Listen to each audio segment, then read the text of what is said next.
كمغربية وبصوت العالم العربي أتضامن مع البطل الشجاع وأعطيه التحية لأحمد الزويكي. وقصة أحمد الزويكي أثارت العالم العربي، وأناشد حكومة صنعاء ورئيس المجلس الأعلى للقضاة وقضاة صنعاء ومشايخ اليمن والمسؤولين والمشاهير، حتى لو ما أنت مشهور وعندك صفحة بس في البرنامج أو أي برنامج، كلكم يا جماعة فزعتكم، كلكم انشروا خبر أحمد الزويكي حتى لا يتم إعدامه، لأنه لو أعدموه كأنهم أعدموا نخوة وغيرة الشعب العربي جميعا. ولازم يتم القبض على القاضي وإعدامه بدل أحمد، أن القاضي هذا لا يعرف القانون ولم يدرس القانون. أي قانون يعدم طفل قاصر في مقتبل عمره بالإعدام، الذي ما تعطاش للمغتصب اللي كان يستاهل الإعدام؟ أي قانون؟ قانون معروف يا جماعة، القانون معروف.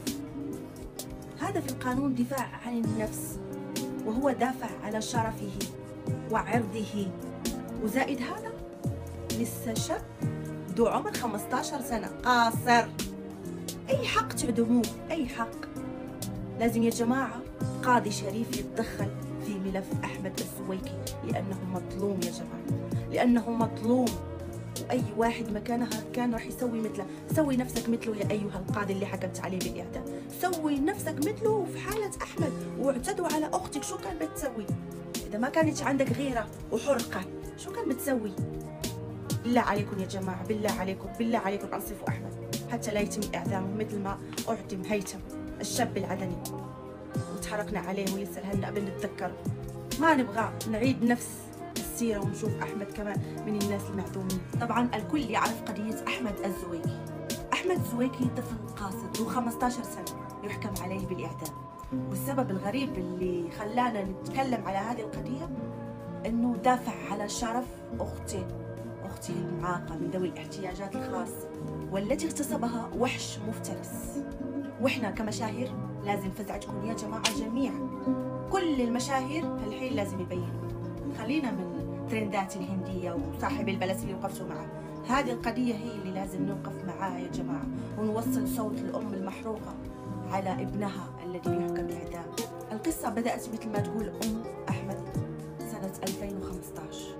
كان عمر أحمد هذيك الساعة 8 سنوات. في أحد الأيام فاطمة جالسة هي وأخوها، فإذا بوحش مفترس اسمه عبد الله الأشول قام باختطاف فاطمة وأخذها على سيارته للبيت. وكل هذا مر أمام عين أحمد الطفل الصغير المتسمر المصدوم اللي ما فهم شو صار لأخته. وطبعا بعد ما أخذ فاطمة ربطها وعنفها واغتصبها ورجعها للبيت في نفس الوقت لتحمل منه فاطمة بعدها. حينها الأهل انصدموا بالواقعة، حياتهم تدمرت، وأبوها أصاب بجلطة في الدماغ ومريض بالقلب. حياة العائلة اتدمرت بعد ما صار لبنتهم المعاقة التي من ذوي الاحتياجات الخاصة التي لا حول لها ولا قوة إلا بالله. بعدها استدعوا الشرطة ومسكوه، واعترف الوحش كل ما نسب إليه. وشو قال؟ قال إنها كانت تغريه وأنها كانت تجي عنده، هي لا حول لها ولا قوة، معاقة وكانت تغريه. بعدها حكم على عبد الله ب6 شهور فقط. مع الأسف في القانون هذا حق القاضي الظالم الذي لم ينصف العائلة حكم على المغتصب ب6 أشهر و100 جلدة.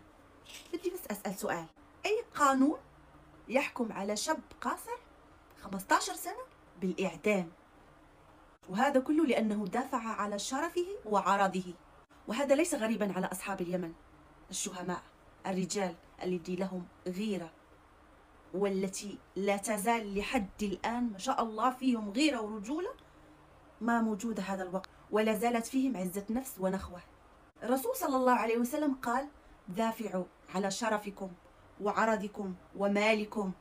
وسؤالي الثاني، هل حياة الجاني أهم من حياة الشاب الذي له غيرة على عرضه وشرفه، الذي ما نصفتوش في الأول وما جبتلوش حقه